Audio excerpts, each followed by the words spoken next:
Jangan lupa subscribe, agar Anda tidak ketinggalan dari kisah-kisah terbaru yang ada di Tanah Pasundan. Lain nguci ulaman dina, lain ngabudang macan turuna, lain mungkin nu kamari, lain ngungkap nu baheula rek ngaguar titinggalkeun rukun. Meski hidup di zaman purba, namun penduduk Sunda pada saat itu sudah mempercayai akan keberadaan Tuhan, dan juga sudah mempercayai bahwa Tuhan itu tunggal. Hal ini bisa dilihat dari banyaknya bait-bait kidung Sunda kuno yang menyatakan akan keesaan Tuhan. Antara lain yang tertera di bait Kidung Hyang Agung, yang isinya yakni Hyang Nu Tunggal, Hyang Nu Manunggal, jeung Hyang Nu Manunggaling, yang artinya Tuhan yang satu, Tuhan yang menyatu, serta Tuhan yang menyatukan. Begitu pula hal lain yang menguatkan alasan bahwa penduduk Sunda pada zaman dahulu sudah menyembah kepada Tuhan yang Maha Tunggal. Bisa dilihat dari penyebutan nama Tuhan itu sendiri, yakni penyebutannya menggunakan 4 huruf suci. Karena hal ini merupakan ciri untuk sebuah ajaran kepercayaan kepada Tuhan yang tunggal yang ada di seluruh dunia. Dan penduduk Sunda pada saat itu menyebut Tuhannya dengan sebutan Hyang, yakni 4 huruf suci, yaitu H, I, A, dan Eng. Huruf Eng pada zaman dahulu tulisannya 1 huruf. Begitu juga sama halnya dengan bangsa Mongolia serta bangsa Cina, pada zaman dahulu menyebut Tuhannya dengan sebutan 4 huruf suci, yaitu Tian. Termasuk pula dengan bangsa Yahudi, menyebut Tuhannya dengan 4 huruf suci, yakni Yahweh. Serta bangsa Ibrani menyebut Tuhannya dengan 4 huruf suci, yakni Eloh. Jadi jelas bahwa penduduk Sunda pada zaman dahulu menyembah kepada Tuhan yang tunggal. Adapun tata cara penyembahannya melewati beberapa proses perubahan, yang dimana proses tersebut seiring dengan bergantinya zaman, serta seiring dengan pengaruh budaya luar yang masuk ke Tanah Pasundan. Adapun awal pertama kalinya masyarakat Sunda menyembah kepada Tuhan, yaitu di abad 1600 tahun sebelum Masehi. Sarana pertamanya yakni melalui pohon-pohon yang besar, di mana tata cara tersebut dinamakan dengan sebutan tantungan, yang artinya mendirikan. Adapun alasan penyembahan kepada Tuhan melalui sarana pohon yang besar, karena menurut penduduk Sunda pada saat itu, pohon yang besar merupakan benda yang paling tinggi yang ada di muka bumi. Jadi pohon tersebut dapat menyampaikan doa-doa seseorang kepada Tuhan yang ada di atas sana. Begitu pula masyarakat Sunda pada waktu itu meyakini bahwa pohon yang besar dihuni oleh makhluk-makhluk halus, di mana makhluk halus tersebut dapat menyampaikan doa-doa mereka kepada Tuhan. Sebab keberadaan makhluk halus lebih dulu ada dibandingkan dengan adanya manusia. Kemudian sarana penyembahan pun bertambah. Dari awalnya hanya menggunakan sarana pohon yang besar, bertambah dengan sarana penyembahan melalui batu-batu yang besar, di mana proses penyembahan batu yang besar tersebut terjadi di abad 1400 tahun sebelum Masehi. Adapun tata cara penyembahan melalui batu besar dinamakan dengan sebutan ajaran kaherangan. Artinya kecemerlangan. Karena pada saat itu masyarakat Sunda baru mengenal pembuatan api, yang dimana pembuatan api tersebut berasal dari proses pembenturan batu. Begitu pula batu pada saat itu menjadi alat kebutuhan sebagai perkakas serta senjata. Di zaman itulah awal memasuki zaman megalitikum di tanah Pasundan. Dan di zaman itu pula mulai terbentuknya tempat ibadah kepada Tuhan. Adapun tempat ibadah tersebut dinamakan dengan sebutan munjung, yang artinya tempat memuja kepada Tuhan. Dan salah satu tempat ibadah atau munjung yang dibuat pada saat itu, dan masih ada sampai saat ini, yakni situs megalitikum Gunung Padang. Jadi situs megalitikum Gunung Padang merupakan tempat ibadah pertama yang ada di tanah Pasundan. Setelah itu proses penyembahan kepada Tuhan pun bertambah kembali.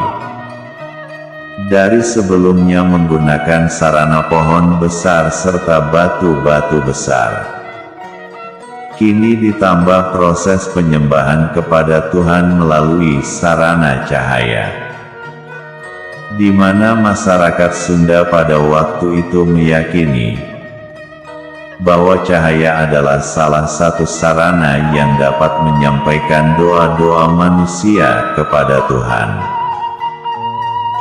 Begitu pula masyarakat Sunda meyakini bahwa sesungguhnya manusia serta seluruh alam semesta tercipta dari cahaya.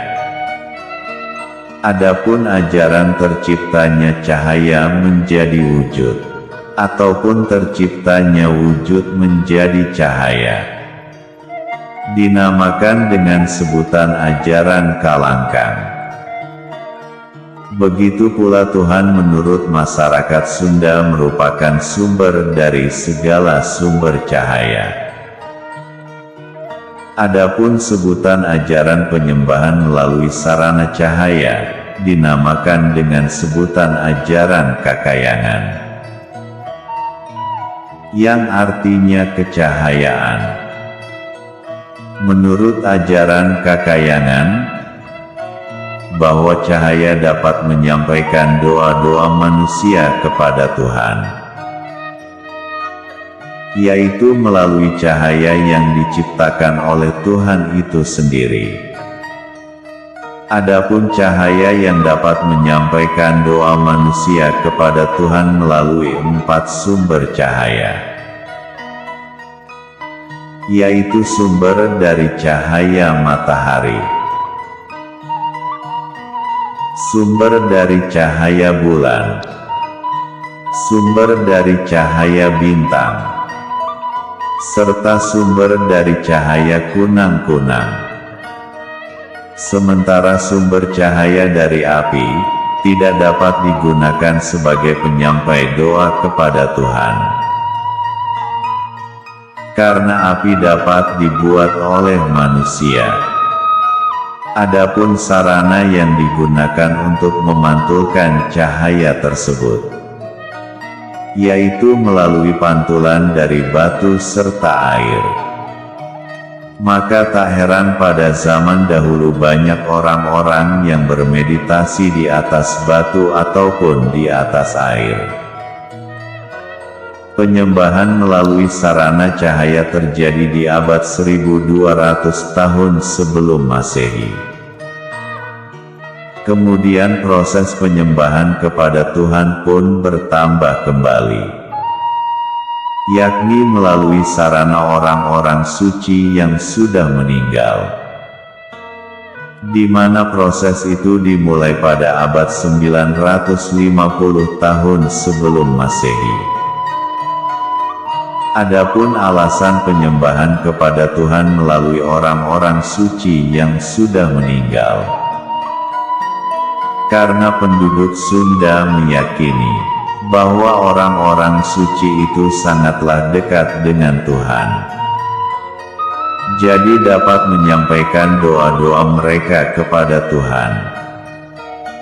Adapun nama dari tata cara penyembahan tersebut dinamakan dengan sebutan ajaran Kaharingan, yang artinya kehidupan, karena kata dasar dari Kaharingan yaitu haring atau nyaring, yang artinya hidup.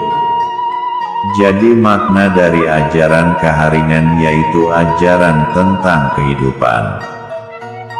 Mungkin sekarang ajaran menyembah Tuhan melalui sarana orang-orang suci yang sudah meninggal dinamakan dengan sebutan ajaran Karuhun. Itulah 4 tata cara penyembahan kepada Tuhan yang berasal dari cipta penduduk Sunda pada zaman dahulu. Karena setelah itu proses penyembahan kepada Tuhan beralih ke sarana patung, yang dimana ajaran tersebut berasal dari daerah Hindi, sekarang bernama India. Adapun proses penyembahan melalui sarana patung tersebut terjadi di abad 400 tahun sebelum Masehi. Adapun metode dari penyembahan melalui sarana patung tersebut, yakni menempatkan banyaknya dewa-dewa yang dapat menyampaikan doa manusia kepada Tuhan. Dan ajaran ini pun dinamakan dengan sebutan ajaran Parahyangan. Adapun arti dari Parahyangan itu sendiri terdiri dari 2 suku kata, yaitu para serta hyang. Para artinya kata jamak yang digunakan bermakna lebih dari 1. Sementara hyang artinya sesuatu yang suci. Jadi Parahyangan artinya kumpulan orang-orang suci, atau kumpulan dewa-dewa suci. Dan ajaran itu pun sekarang bernama ajaran Hindu. Setelah itu disusul kembali dengan ajaran dari luar yang masuk ke tanah Pasundan, yaitu di abad 200 tahun sebelum Masehi. Ajaran itu pun datangnya masih dari daratan Hindi, yakni dari daratan India, yaitu ajaran tentang kebaikan budi pekerti manusia. Metode dari penyembahan kepada Tuhan melalui sarana patung, serta menempatkan bahwa Tuhan itu kosong atau hampa. Ajaran ini pun dinamakan dengan sebutan ajaran Kapitayan. Adapun arti dari Kapitayan itu sendiri berasal dari 2 suku kata, yaitu Kapi dan Taya. Kapi artinya kepada, Sementara taya artinya tidak ada. Jadi arti kapitayan yakni menuju kepada sesuatu yang tidak ada, atau kepada yang kosong. Yang sekarang ajaran tersebut bernama ajaran Buddha. Itulah proses penyembahan kepada Tuhan yang terjadi di tanah Pasundan di zaman prasejarah. Semoga penjelasan ini dapat menjadi hikmah yang baik.